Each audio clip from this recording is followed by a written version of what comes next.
All right, today we're breaking down a really cool partnership that's making it way easier for pretty much anyone to get into the world of crypto. So let's start with a situation I'm sure a lot of you have been in. You hear about some new, exciting crypto project, you want to jump in, but then you just hit a brick wall of complication. Because, traditionally, the whole journey, what people call on-ramping, it looks something like this. It's this long, confusing, and honestly sometimes pretty expensive process just to get the one single token you actually wanted in the first place. And look, this complexity, it's been one of the biggest hurdles holding back new users who are just trying to explore all these new Web3 ecosystems. It's a massive barrier to entry. But what if we could just get rid of that whole winding, bumpy road and build a direct superhighway instead? Well, a new collaboration is doing exactly that, and we're going to dive into how it all works. So the solution comes from a partnership between Alchemy Pay and the Apertum blockchain. What they're doing together is building a direct fiat-to-crypto gateway. Basically, it's a super simple way to use your regular money, your dollars, euros, whatever, to buy crypto directly.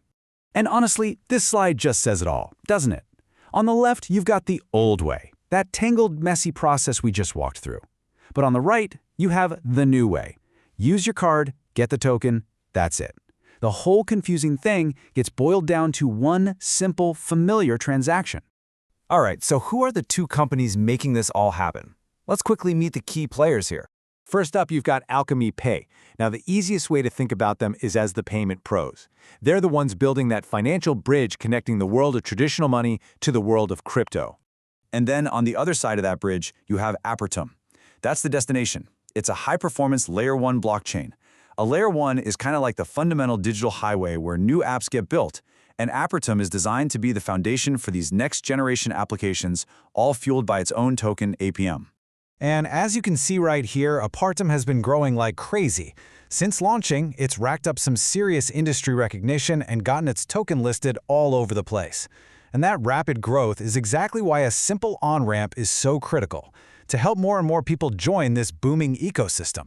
So, what does this new bridge actually mean for people in the real world? Let's look at some numbers to get a feel for what this easier access really looks like. It looks like this, 173. That's how many countries there are where users can now buy the APTM token directly with their own local currency. That's global. And it's not just about covering the map, it's about the money itself. Over 50 different fiat currencies are supported now, which makes the whole process feel natural for a global audience.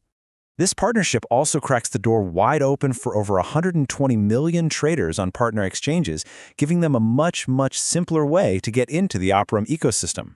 And here's the really crucial part. This isn't about learning some new, complicated payment tech.